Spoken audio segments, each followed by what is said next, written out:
Tonight we're talking about America's war on terror, their unbeatable commitment to it, their unyielding principles and their utmost reliability. Today, President Donald Trump is firing a salvo at the heart of terrorism. How? By serving lunch to Pakistan's army chief. I will repeat that for you. Donald Trump is hosting Asim Munir at the White House, and this time there is evidence. Let's show you what it is. The president's public schedule. Take a look at this. Look at the event at 1 p.m. local time, lunch with Pakistan's army chief. The media will not be there. This is slated to be a closed-door event, and this is a rare move for any U.S. president. White House meetings are meant for heads of state. It is rare for military chiefs to get it. We did some digging on this topic, and this is what we found. 3 Pakistani army chiefs have been hosted by U.S. presidents. Ayub Khan by President Kennedy, Zia-ul Haq by President Reagan, and Pervez Musharraf by President Bush. Do you know the difference? All those army chiefs had captured power by then. So they were invited as heads of state, as presidents of Pakistan, not as army chiefs. They were invited to the White House in the capacity of the Pakistani president, not as army chiefs. But the same honor is now being given to Asim Munir, which raises 2 questions. Why and how should India see this? Well, India had launched a diplomatic campaign against Pakistan. Our delegations visited many countries in the world, including the US, this month. And they also met with Vice President J.D. Vance. But days later, Trump invites Asim Munir to his home.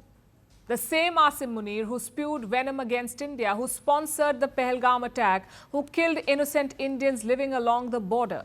Simply put, this is an affront to India. And Trump did not stop there. He had a phone conversation with Prime Minister Modi yesterday. He invited the Indian Prime Minister to visit Washington, D.C. Of course, Prime Minister Modi declined the offer. He stuck to his plan of visiting Croatia. But imagine the thinking here. Donald Trump wanted Modi in Washington at the same time as Asim Munir. He wanted to meet the Indian Prime Minister and then the Pakistani army chief. This is a blatant attempt at hyphenation, a bid to club India and Pakistan together. Thankfully, Prime Minister Modi pushed back. His call with Donald Trump lasted about 35 minutes. The Indian Prime Minister set the record straight on Operation Sindoor. He also shut down Trump's attempts to claim credit. प्रधानमंत्री मोदी ने राष्ट्रपति Trump को स्पष्ट रूप से कहा कि इस पूरे घटनाक्रम के दौरान कभी भी किसी भी स्तर पर भारत अमेरिका ट्रेड डील या अमेरिका द्वारा भारत और पाकिस्तान के बीच मध्यस्थता जैसे विषयों पर बात नहीं हुई थी। सैन्य कार्रवाई रोकने की बात सीधे भारत और पाकिस्तान के बीच दोनों सेनाओं की एग्जिस्टिंग चैनल्स के माध्यम से हुई थी और पाकिस्तान के ही आग्रह पर हुई थी। प्रधानमंत्री मोदी ने जोर देकर कहा कि भारत ने न तो कभी मध्यस्थता स्वीकार की थी, न करता है और न ही कभी करेगा। Now, just to give you some context, Donald Trump has been claiming credit for the ceasefire, and he has done so at least 14 times. In all, 14 times he has claimed credit. Until now, the pushback was coming from the Indian Foreign Ministry, but this time it came from the Prime Minister himself, and that too directly at Donald Trump. Prime Minister Modi said there was no trade talk during the ceasefire process, no mediation by the United States, and no leveraging of tariffs. He said India would always oppose any mediation bid. Now, this statement itself is also rare. Normally, Indian readouts are short and diplomatic, but this one was long and specific. It detailed exactly what Prime Minister Modi told Donald Trump. Meaning, New Delhi is losing patience with Washington. And by the way, the situation is not improving. Because hours after this phone call, guess what Trump did? He claimed credit for the ceasefire again. Stopped a war between Pakistan. I love Pakistan. I think Modi is a fantastic man. I spoke to him last night. We're going to make a trade deal with Modi of India. But I stopped the war between Pakistan and India. This man was extremely influential in stopping it from the Pakistan side, Modi from the India side, and others. which brings us back to Asim Munir. What explains his outreach to Pakistan's army chief, Trump's outreach? What explains it? There are three main possibilities. The first is counter-terrorism. We know that Pakistan plays a double game on terror, but America does not seem to mind. They're betting on Islamabad to take out terrorists in Afghanistan. In fact, a US general called Pakistan a phenomenal partner. Seeing Pakistan, with limited intelligence that we're providing them, go after them using their means to do that. And we're seeing an effect on ISIS courses. Pakistan had over 1,000 terrorist attacks in the western area, killing about 700 security and civilians and 2,500 wounded. They're in an active counterterrorism fight right now, and they have been a phenomenal partner in the counterterrorism world. We don't buy it, though. This counter-terrorism partnership is not new. It can be managed by security officials, by US generals and Pakistan's army chief. But Trump's involvement suggests something more.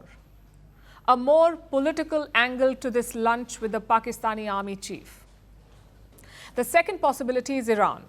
Pakistan is located right next to Iran. They share a 900-kilometer-long border with the country. If the US gets involved in the war, they may want Pakistan's support, maybe their bases or their intelligence. That is a theory. But again, we don't buy it. The US has enough military presence in the region. Most crucial Iranian targets are in the west of Iran, which is further away from Pakistan. Plus, I doubt it would take a lunch with Trump to convince Pakistan. Chances are they would agree anyway. Which brings us to the final possibility as to why this lunch is being hosted, a business deal.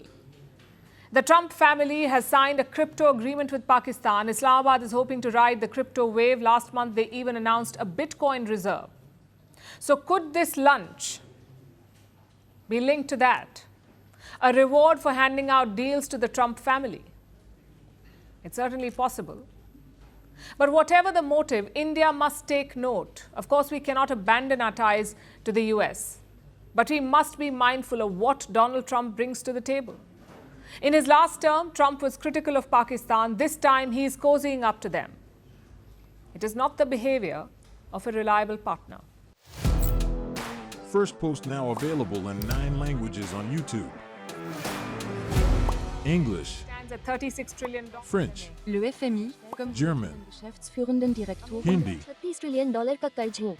Indonesian, Pemerintah tanpa pemeriksaan. Italian, Sekali radikali.